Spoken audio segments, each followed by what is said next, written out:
Hi, I'm Sharath Nambiar. I'm the director of DakshinaChitra at the museum. We are an open-air museum, been in existence for the past 27 years. Actually, this December we celebrate our anniversary. We started in 1996. That's quite a long journey, but the journey actually even started even before that. 1984, when the Madras Craft Foundation was founded. That's the parent organization, and it was started by an American lady who came to India, settled down in India. She married a Chettiar, and she came to India, and then she just fell in love with the country and never wanted to go back. And she traveled the length and breadth of India, and especially south of India.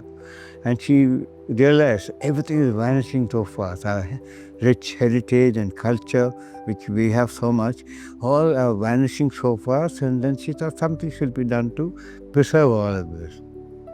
And she spoke to many people, she spoke to the governments, and it all fell on deaf ears. So finally she decided, okay, I think I have to go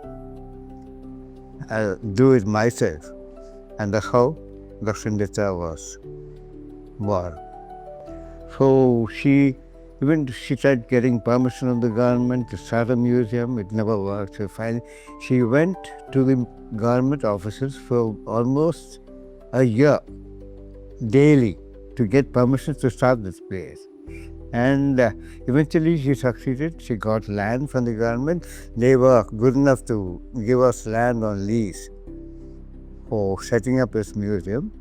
And she got many experts, many friends who wanted to volunteer for this. And that's how the museum began. Mainly, we had no paid staff at that period of time. It was all volunteers. Many volunteers joined in,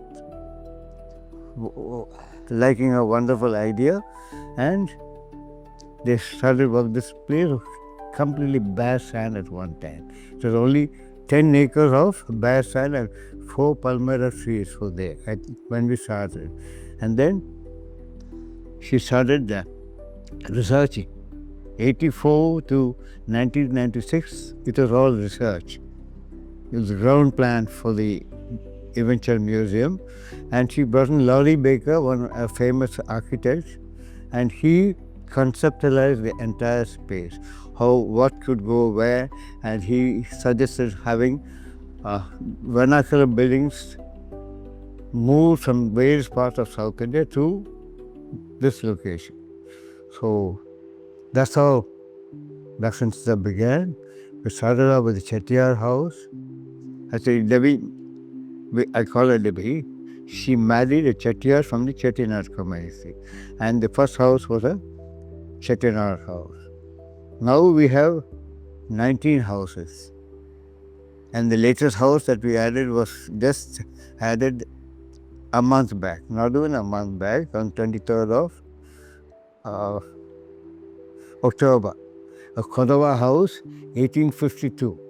So we managed to bring that house, add it to the museum, and it's become a wonderful addition to the museum. Every Kodava in the country or in the world are so proud that their house has been reconstructed in DakshinaChitra.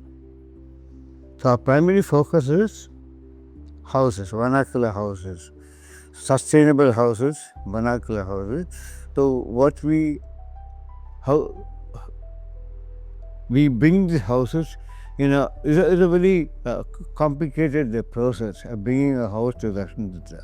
We identify the house. We are always on the lookout for old houses that we can bring here to the museum, but they have to fit in with our vision and mission also, because we don't want luxurious houses of the elites to be brought here and showcased here. We want houses of the common man.